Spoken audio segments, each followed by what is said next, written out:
నమస్కారం. నేను చందు. సమతౌల్యం జీవితంలో సంతులనం కోల్పోయిన మనుషులు సమాజానికి భారమవుతారు. అలాంటి వారే నేరస్తులుగా పరిణమించే అవకాశం ఉంది. సమాజం సమతౌల్యం కోల్పోయిన సమయంలో మనసులు చెదిరిన ప్రజలు అనేకులు నేరాలతో చెలరిగిపోయే ముప్పుంది. సమాజం శాంతిని కోల్పోయినప్పుడు అరాచకం ప్రబలకుండా కాపాడవలసిన బాధ్యత పరిపాలకులది. వృత్తిలో ఆటంకాలు, ఎదురీతలు వ్యక్తిగత సామర్థ్యాలను దెబ్బతీస్తాయి. బయటకు కనిపించే వ్యక్తి గుణాలు అతడి అసలైన వ్యక్తిత్వాన్ని సరిగ్గా నిర్వచిస్తాయని చెప్పలేం.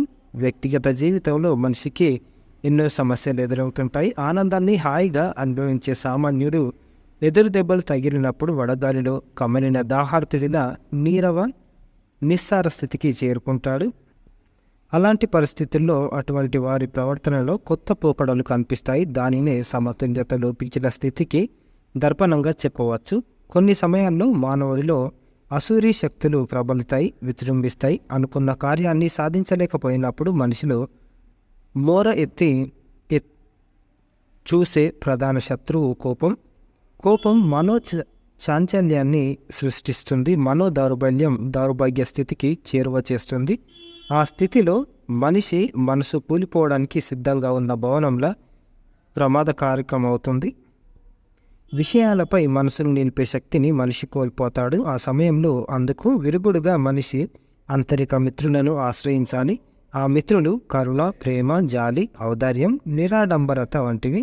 వీటి ప్రభావం వల్ల మనిషి ఊరటను పొందుతాడు. వికారాలు నశిస్తాయి. ఆనందం ఆవిర్భవిస్తుంది. మనసు సమతుల్యమవుతుంది.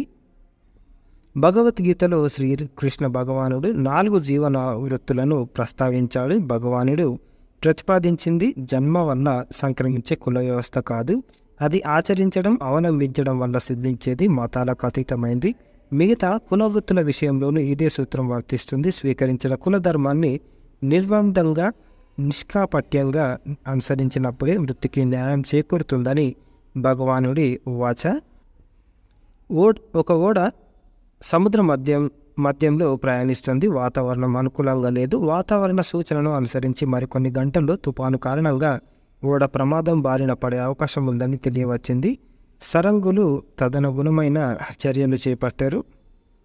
దుర్బల మనస్కులు కొందరు రాగల ప్రమాదాన్ని కొండంతగా ఊహించి కుంగుబాటుకు లోనయ్యారు. వాస్తవంగా ఓడ ప్రమాదంలో చిక్కుకోలేదు. కుంగుబాటుకు గురైన వారు నెమ్మదిగా తేరుకున్నారు. ఆ ప్రకటన చెవిన పడని వారు ఎలాంటి ఒడిదుడుకుని లేక స్థిరమైన మనసుతో హాయిగా ఉన్నారు.